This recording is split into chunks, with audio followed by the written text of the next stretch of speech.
Хүн шиг амьдрий, улс шиг хөгжий. Ардчилсан намын олуулаа мэдээллийн хөтөлбөр эхлэж байна. Энэ манай хүү Солонгос дөнгөж очиод байгаа. Энэ хүү охин хоёр маань дадан эрэг дээр чийж орол. Ичээ орох уу? Оо. Манай хүү, манай охин. Найс норита. За хэвдээ.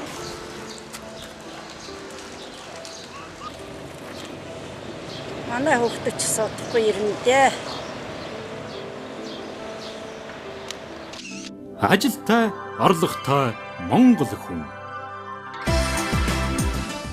Хүн шиг амьдрий, улс шиг хөгжий. Ардчилсан нам. Өнөөдөр Хаан улс дүүргийн ардсан залуучуудын холбооны хүндэтгэлийн чуулган болсон байна. Энэ чуулганд оролцсон залуучууд ардсан намд итгэл хүлээлгэж байгаагаа илэрхийлж, за энэ намд гишүүнээр хэлсэж баталгаа гардавцгаалаа. Хүндэтгэлийн чуулганд Хаан улс дүүргээс улсын хурлын сонгуульд нэр дэвшиж байгаа Болд оюун гэрэл нар ирж, улс орныхоо ирээдүйн хөгжил, зарчлалын үнцний тухай санаа бодлоо солилцож, зөв сонголт гэрэлт ирээдүй бүтээнэ хэмээн залуучуудаа уриалсан байна. Өнөөдөр Монгол улс дэлхийн чигийг дэдэг гэсэн ардчлалаараа гайхуулсан. Чөлөө зах зээлээрээ гайхуулсан. Хүний эрхчлөө, хэвлэл мэдээллийн эрхчлөөгөөр гайхуулсан. Ийм орн болж чадсан.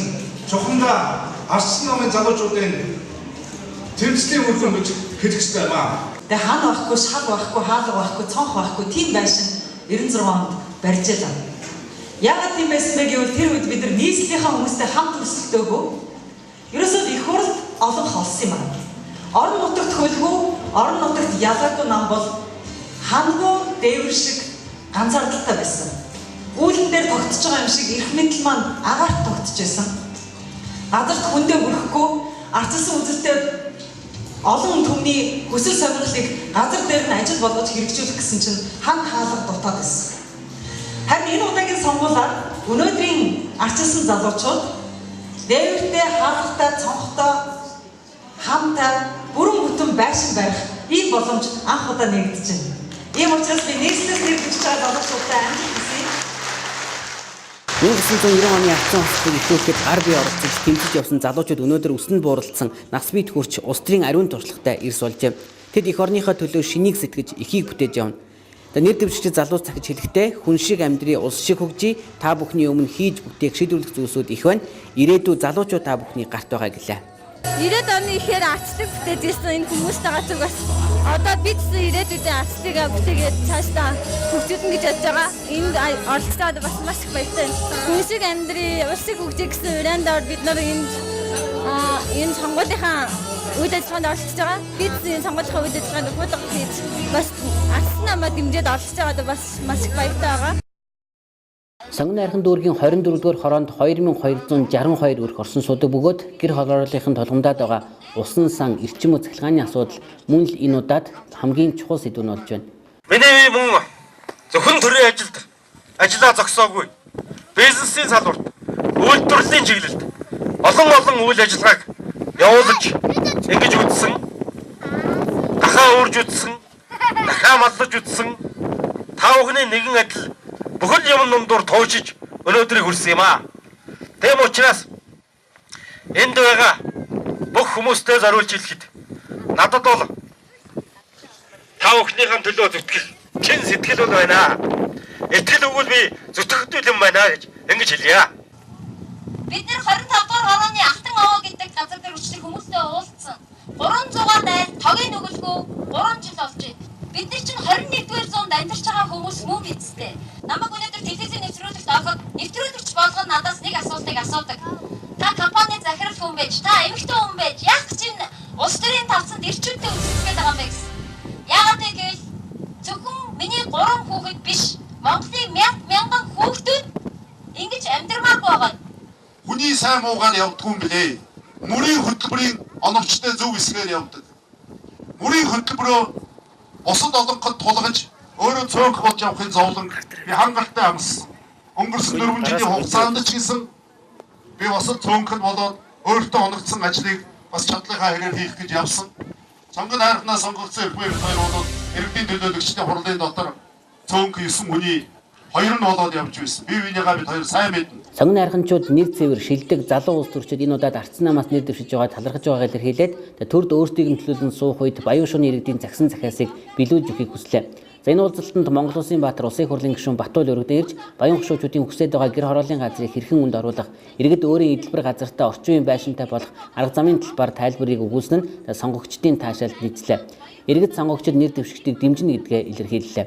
Мөн өнөөдрийн уулзалтанд нийслэлийн эрдэнэ эрчлийн хурлын сонгуулийн 24-р тойрогт нэр дэвшигч сайн төгс оролцож энэ хорооны иргэд сонгогчдын санал бодлыг сонссон байна. Ийхүү үзэл бодол үг яриагаараа Баян шуучуудын дэмжлэгийг авсан нэр дэвшигчид сонгогдох юм бол ямар үр дүнг 24-р хорооны иргэдэд авчих талаар Улсын баатар Батуул бид хамтдаа байж гэмээр 3 үеэрээ гал түлж гадаа хүндэрсэн амьдралаа орчин цагийн таатай амьдралаар солих эрх зүйн үндэсэнд бүртгэм гэж хэлсэн нь сонгогчдод нэлээд таалагдсан байна.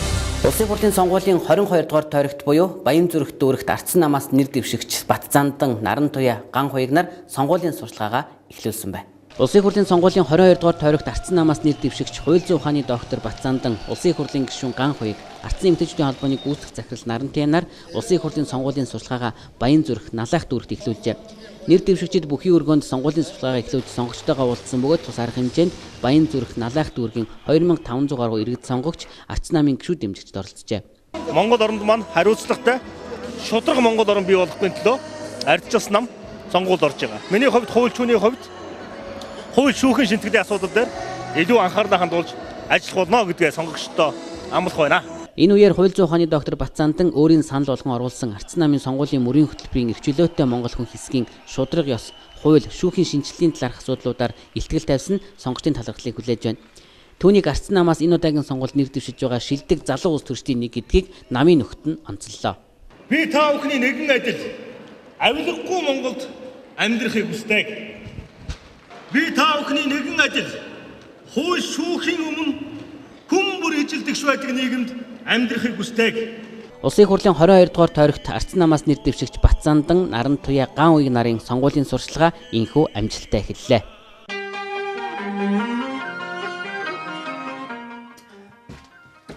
Заako. Өгшнийх нь өр хэд болж байна? За бэлгээ. 54,000 ланц л болж байна даа хөө. За. Нэг уут гурил, нэг уут давс, нэг хил 9 чөрөгч. За тэгээд модон жигээс 2 өгч. За тэгээд наад хар дэвтэр дээр биччих. Чи өрөө төлөөл өр тавьчих юм да. Харин тийм ээ. Гэхдээ өргөө амьдрах цаг удахгүй ирнэ шүү дээ. Ажилтай, орлоготой Монгол хүн. Хүн шиг амьдрий, улс шиг хөгжий. Ардчилсан нам.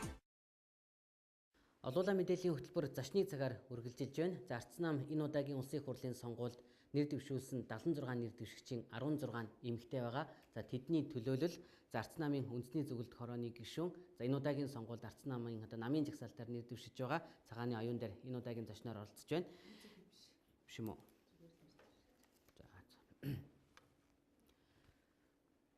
Олуулаа мэдээллийн хөтөлбөр зочны цагаар үргэлжилж байна. Ардсан нам энэ удаагийн улсын хурлын сонгуульд нэр дэвшүүлсэн 76 нэр дэвшигчийн 16 эмэгтэй нэр дэвшиж байгаа. Тэдний төлөөлөл за энэ удаагийн сонгуульд намын жагсаалтаар нэр дэвшиж байгаа нэр дэвшигч цагааны оюун дээр зочноор оролцож байна. Тэгэхээр ардсан намын эмэгтэйчүүд энэ удаагийн сонгуульд одоо ямар бодлого барьж оролцож байгаа вэ? Ардсан намын тухайд Монгол хүн гэсэн мөрийн хөтөлбөртэй байгаа. Тэгэхээр мөрийн хөтөлбөрийг боловсруулахад эмэгтэйчүүд ер нь юу тусгуулж чадсан бэ? Тэгэхээр ер нь бол та бүхэн мэдж байгаа намын аливаа бодлого бол хөтөлбөрөөрөө дамжиж хэрэгжиж байдаг. Тэгэхээр сонгуулийн мөрийн хөтөлбөртөө бол боловсруулахдаа ер нь бол бүх Монгол орноо тойрч ард иргэдийгээ сонссон, тэр дундаа эмэгтэйчүүдийгээ маш их сонссон. Өнөөдөр бол одоо амьдралын нэлээд хүндийг эмэгтэйчүүд маань урундаа үрж явж байгаа. Тэд нар бол яг өнөөдөр нийгэмд төрөөс ямар бодлого хэрэгжижээж энэ улсын одоо ард иргэд ажилтаа орлоготой, айл гэр аз жаргалтай, үр хүүхэд нь хүмүүжлэлтэй боловсралтай болох вэ гэдэг тэр нарийн ширийн зүгсийг бол энэ Монгол хүн 2020 гэсэн энэ хөгжлийн хөтөлбөрийн хүрээнд хилцүүлгийн хүрээнд бол дэвшүүлэн тавьж исэн. За Монголын одоо ардчлан эмэгтэйчүүдийн холбооны гишүүдийн зүгээс бол энэ удаагийн мөрийн хөтөлбөрт хэд хэдэн нэлээд чухал заалтуудыг оруулсан. Тухайлбал юм бол одоо хөдөлмөрийн бодлогыг нэг бүр олгоё. Тэхийн тулд одоо хөдөлмөрийн яамыг тусгаалan байгуулъя гэсэн ийм одоо том санаачлагыг оруулсан байгаа. За энэ ингэснээр ямар одоо ач холбогдолтой болох юм бэ гэхээр өнөөдөр бол яг хөдөлмөрийн бодлого бол үнэхээр алдагдсан. Гурван талд одоо хэд хэдэн газар ингээд энэ хөдөлмөр эрхлэлтэй холбоотой асуудлууд тараагдсан байж байгаа. Тухайлх юм бол одоо нийгмийн хамгаалал хөдөлмөрийн яамд гэхэд хөдөлмөрийн бодлого нь байж байгаа. Тэр нэг жижигхэн эхэлсэн хэмжээнд үйл ажиллагаа явуулж идэг. Гэтэл хөдөлмөрийн одоо зах зээл дээр хамгийн эрэлт хэрэгцээтэй байх ёстой мэргэжлийн сургалт үйлдвэрлэлийн хэсэг нь болохоор боловсролын яамны харьяа байж идэг.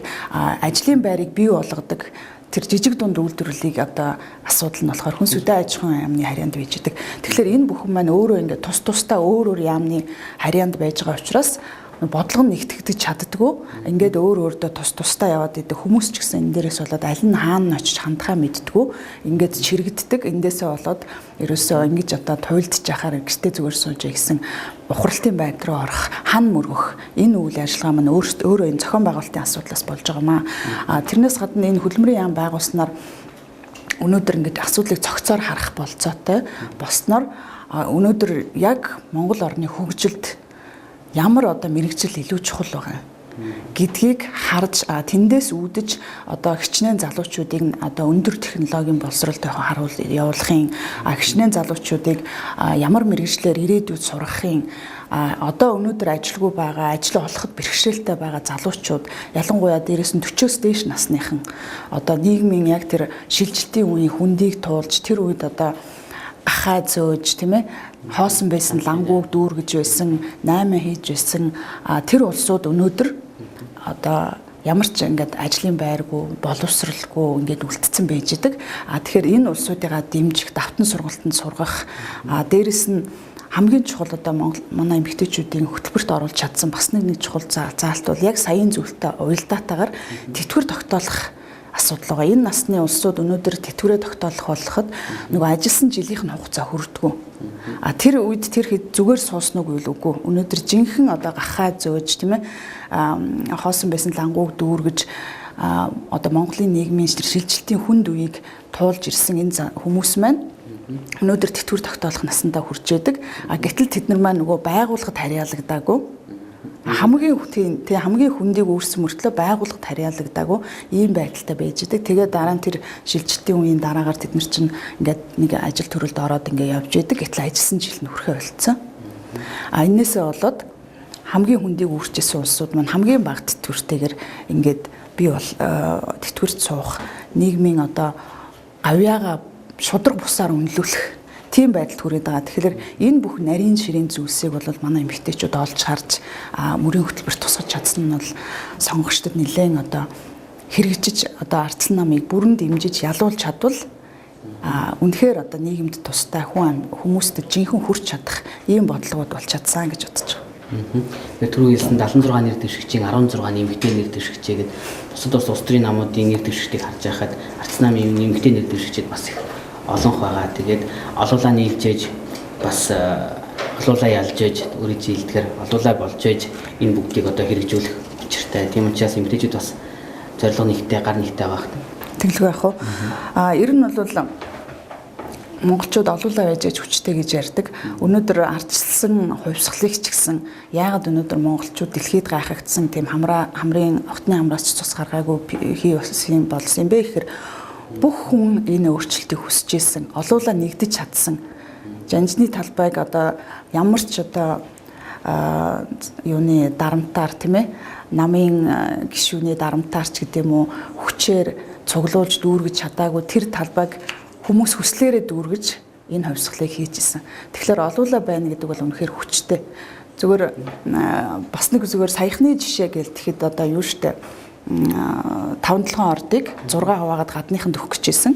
Гэтэл тэр засгийн газрын маш одоо 6 том орны гадны сонирхол ороод ирсэн ийм том хөдөлсөн галт тэргийг хүртэл Монголын хувийн хвшлийнхэн нийлж агаад зогсоож чадчихсэн.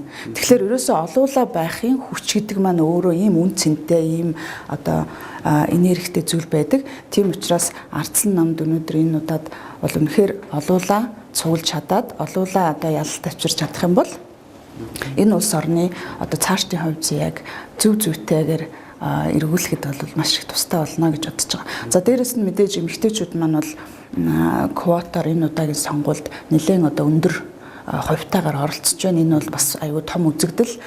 Энэ эмэгтэйчүүдийн гендрийн асуудлыг тусгуулах гэж бол бид нар нэлээд олон жил ярьсан. Энэ удаа бол энэ удаагийн сонгуулийн онцлог нь бол үнэхээр энийг ажил хэрэг бодит байдал бий болгож чадлаа. За дээрэс нь ер нь бол эмэгтэйчүүдийн их хурлд орсноор хэрэгжүүлж чадах бас нэг хамгийн чухал зүйл бол энэ зөвхөн нэг эр эм хүүсийн асуудал биш юм аа. Ерөөсөө энэ арга бэлэг дээр амьдрал тогтно гэдэг чинь өөрөө Монголын дорны аюул том гүн ухаан шүү дээ. Тэгэхээр аливаа шийдвэр гарах үйл явцад ингэж нөгөө гендрийн баланс, арга бэлгийн баланс ингэж орж ирснээр ямар тэнцвэртэй байдал бий болох вэ гэхээр аливаа бодлогод олон талаас нь харах тийм өнцөг бий болж байгаа. Одоо жишээлбэл ингээд улс орны хөгжлийн асуудал гэдээ ярихад зөвхөн том бүтээн байгуулалтыг одоо ирчүүд ярьдаг байлаа гэхэд тэр нь яг айл өрхтөөр яаж буух юм, тийм ээ, хувь хүн дээр яаж буух юм, ирээдүйдээр яаж буух юм гэдэг тэр нарийн өнцөг ба штэ. Тэр нарийн өнцгийг нөгөө талаас нь харж тэгээд тэр хоёрынхаа тэнцвэрийг уулзуулж чаддаг байх ийм одоо тэнцвэр заашгүй өгүүлэгдэж байгаа. Тэгэхээр энийг бол энэ өнөөдөр гендрийн хуваатаар бий болгож чадсан. Тэр байтугай бүр ингээд ажил хэрэг болоод нэр дэвшүүлэх үйл явц нь бодит болоод явж байгаа нь бол энэ удаагийн сонгуулийн бас нэг авууштай онцлог ийм чанар юм аа. Өнөөдрөөс сонгуулийн сурчлагын аль бие осоор эхэлж байна. Тэгээд сонгуулийн сурчлагаа эхэлсэн энэ өдөр нийт бас нэр дэвшигчтэй хандаж юу уриалгасан бол? Тийм, ер нь бол сонгуулийн сурчлагын аль бие усны нээлт бол нэр дэвшигч үнэлгээ гардаж авснаар эхэлдэг. Тэгэхээр манай Ардсан намын нэр дэвшигчд бол эхнээсээ 2-оос эхлээд ер нь эхнээсээ нэр дэвшигчд маань үнэлгээ гардаж аваад сурчлагынудаа аль бие усаар эхэлсэн. За 6 бол сүүлчийн хугацаа. Тэгэхээр ерөнхийдөө бол энээс хойш хүлээлт байхгүй бүх хүмүүс одоо үнэлгээ авсан бүх хүмүүсүүд сурчлагаа аль бие усаар нээж байгаа ийм өдөр юм аа. Тэгэхээр нэр дэвшигчдийн хувьд энэ удаагийн сонгуул бол маш хариуцлагатай. Юугаар хариуцлагатай вэ гэхээр шинээр одоо батлагдсан сонгуулийн хууль маань өөрөө засгийн эрхийг одоо хууль бусаар авч болох тэр нөхцлүүдийг маш сайн хааж өгсөн. Тэгэхээр хүн өөрөө өөрийгөө жинхэнэ илэрхийлж намынхаа бодлого хөтөлбөрийг үнэхэрийн одоо сайн хүмүүст сурталчилж тийм ээ хүргэж чадах юм бол санал маань шударгаар тоологдох. Хэрвээ шударга бишээр тоологдох тийм илрэл гарах юм бол түүнийг таслан зогсоож болох. Тэр байтугай эрүүгийн хариуцлага татаж болох хүртэл тийм сайн хамгаалтуудыг хийж чадсан ийм одоо чухал цаг үе. Тэгэхээр өөрөө өөрийгөө маш сайн илэрхийлээрээ сонгогчд болгон дээрээ хурц ажиллаж яг хийж бүтээх гэж байгаа энэ ямар их цаг хугацаа зарцуулж боловсруулсан энэ их хөтөлбөрийнхөө нарийн ширийн зүйлсийг хүмүүстэй сайн ойлгуулж дээрэс нь бие биендээ тавих хяналтаа маш сайн бий болгож чадах юм бол энэ удаагийн сонгуул шударга болох байхаа гэж найдаж байгаа. Ийм болохын төлөөч одоо бүх хүмүүс ажиллах ёстой. Ер нь бол сонгуулийг бодлооntуулна гэдэг маань өөрөө төрийн эсрэг гэмт хэрэг. Яг гэх юм бол одоо хууль бус ямар нэгэн буруу аргаар төрийн эрхийг авах гэж оролдож байгаа л ийм үйл явц штэ, оролдлого штэ. Тийм учраас ялангуяа сонгуулийн ерөнхий хороо, за тойрог хэсгийн хороодод ажиллаж байгаа төрийн албан хаагчид маань энэ одоо үүрэг функцээ маш сайн ойлгож нөгөө урдын одоо аргаараа биш эсвэл урд нь ямар нэгэн байдлаар тийм зүйлд оролцож исэн бол энэ удаа оролцох юм бол маш том одоо ял аавна гэдгийг ухамсарлаж ард түмнийхээ жинхэнэ сонголтыг үнэн зөв хийхэд одоо жинхнээсээ төрийн албан хаагчийн өргөсөн тангаргынхаа хүрээнд ажиллахыг одоо хүсэж одоо өрөөж байна. Иргэд сонгогчид гэсэн одоо улс төрийн намуудын мөрийн хөтөлбөрийг сайн уншиж одоо харьцуулт сайн хийж сонголтоо хийх нь чухал. Тийм. Мэдээж энэ дээр мэдээж бас харьцуулт хийхэд иргэд сонгогчтой хэвлэл мэдээллийнхэн бас туслах ёстой. Юугаараа онцлог, юугаараа ялгаатай, ямар бодлого нь илүү алсыг харсан байна, альных нь бодлого илүү хүндээ наалдсан байна гэдэг тэр нарийн харьцуултуудыг одоо судлаач шүүмжлэгчид, ажиглагчид за дээрэс нь хэвлэл мэдээллийнхэн маань сонгогчдын боловсрол зориулж бас нэлээд их ажил хийх байхаа гэж найдаж байна. За баярлалаа. Эрхэм үзэгчдээ олуулаа мэдээллийн хөтөлбөр Ардсан намын мэдээллийн аль бие усны их усүр тийм учраас Ардсан намын энэ удаагийн сонгуульд одоо дэвшүүлэн оролцож байгаа. За Монгол хүн хөтөлбөрийг бид олуулаа мэдээллийн хөтөлбөр үзэгч та бүхэнд бас таниулан тайлбарлах болно. Ардчилсан намын олуулаа мэдээллийн хөтөлбөр үргэлжилж байна. Би ажил хийж мөнгө олдог. Гэхдээ хэрэгцээнд минь хангалттай хүрдэггүй. Цэвэр агаартай цэвэрхэн хотод төрөөсөө хамааралгүй өөрөөрөө амьдардаг шударга нийгмийг байгуулна гэж хүмүүс ярьдаг. Гэхдээ агаар нь бохор, авилгалаар дүүрэн, хот маань хогтой, газар нь гадаад удаа зарагдсан улсад би амьдардаг. Бидний өмсдөг дийлэх хятад хувцс гэж заасан дээр бүртгэсэн гэсэн. Гэхдээ дийл нь яг дотор нь байгаа монгол хүнийг бүртгэж чадахгүй. Гүн ухааныг судлаагүй ч хүн ухаанаа гээгээгүй монгол хүний удам бий. Уртын дунд уярдагч, рок сонсох дуртай, наадмын барилдаанд хөөрдөгч, хөл бөмбөгт хорхоотой, одоохондоо чадахгүй гэсэн айдсын минь дарж, олимпийн аврагууд төрсөн би баярлдаг. Утаатай, соёлгүй хот гэж харахаасаа илүү Улаанбаатар минь миний нутаг их залуус олон байдаг гэдэгт би итгэдэг. Багын найзуудын ихэнх нь гадагшаа гарсаж, би тэднийг эргэж ирээд ихийг бүтээн гэдгийг мэдэж, санал худалдаж авах гэсэн лөөгчнээс сохор зоосч гордохгүй залуус сайхан ирээдүйн төлөө хідэн зуугаараа нэгдэж ам зүрбэл гар зүрдгөн болж амт нөхөд ах トゥ ус болж байна. Амлсан мөнгөний өмнө алгаан тусаж хүлээх биш. Ажлаа хийгээд орлогоо олдог, авилга өгөхгүй, ай хаюулгүй, хүнтэйгэн газартайгаа хүндишгүй тэр эрэгтэйгээ хүн шиг амьдарч улс шиг хөгжлийг би хүсэж байна. Энд эцтэй, эзэн нь ирээдүйтэй, ирээдүйн гэрэлтэй. Намайг амрагдаг. Нэр минь Монгол, дүр минь Монгол, цус минь Монгол, цэс минь Монгол. Эх орон гэдэг эрдэнийн 6 үсэг элэгдэж дуусахын цагт би дуусна. Би Монгол хөө.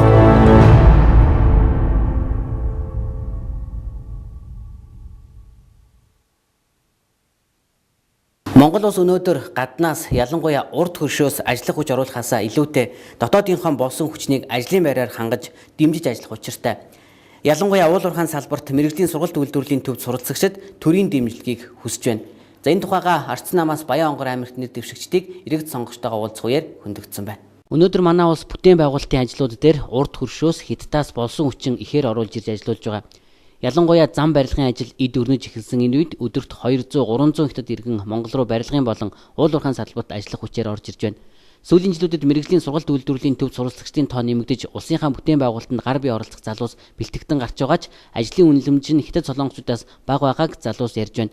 Тухайлбал Баян хонгор аймгийн мэрэгжлийн сургалт үйлдвэрлэлийн төвд өнөөдрийн байдлаар 12 чиглэлээр 1800 залуус суралцж байна. Тэд төр бодлогоороо Монголын залуу бос хүчнээ дэмжээч гэдгийг хүсэж байна. Төгсөөд ингээ ажлын байртай болох тал дээр бол бас асуудалтай байдаг.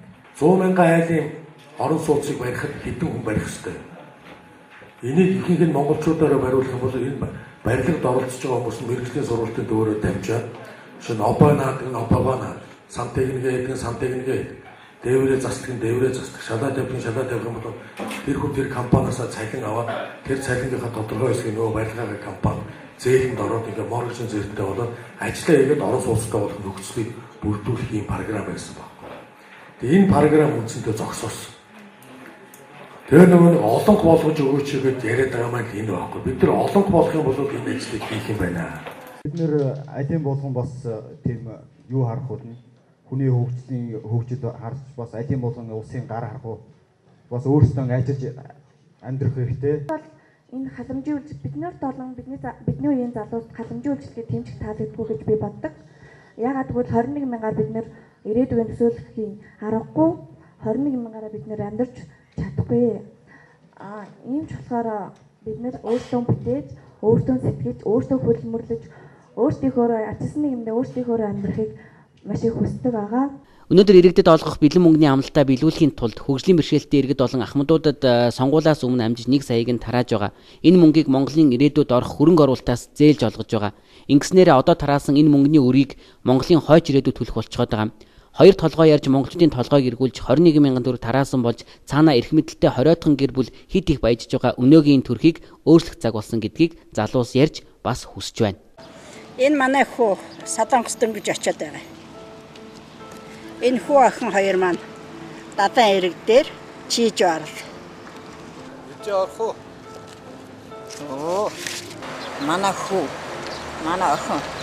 Найс норита. За хийдэ.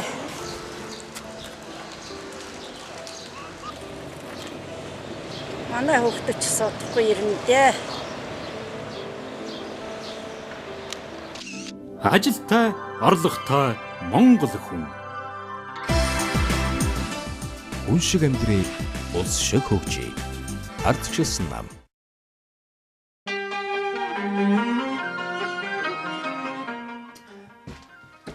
Заах.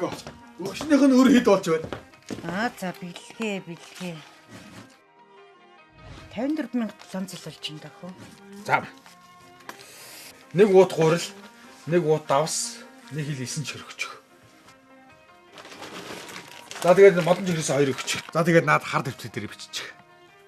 Чи өрөө төлөөл өр тавьчих юм да. Харин тийм ээ. Гэхдээ өргөө амьдрах цаг удахгүй ирнэ шүү дээ. Ажилтай, орлоготой Монгол хүн. Хүн шиг амьдрий, улс шиг хөгжий. Ардчилсан нам. Ардс намын сурчлагын үеийн албан ёсны мэдээллийн их үүсвэр олуулаа мэдээллийн хөтөлбөр ээлж дугаараа үзэгчдэнд хүргэлээ. Маргааш дараагийн дугаараар уулзтлаа. Баяртай.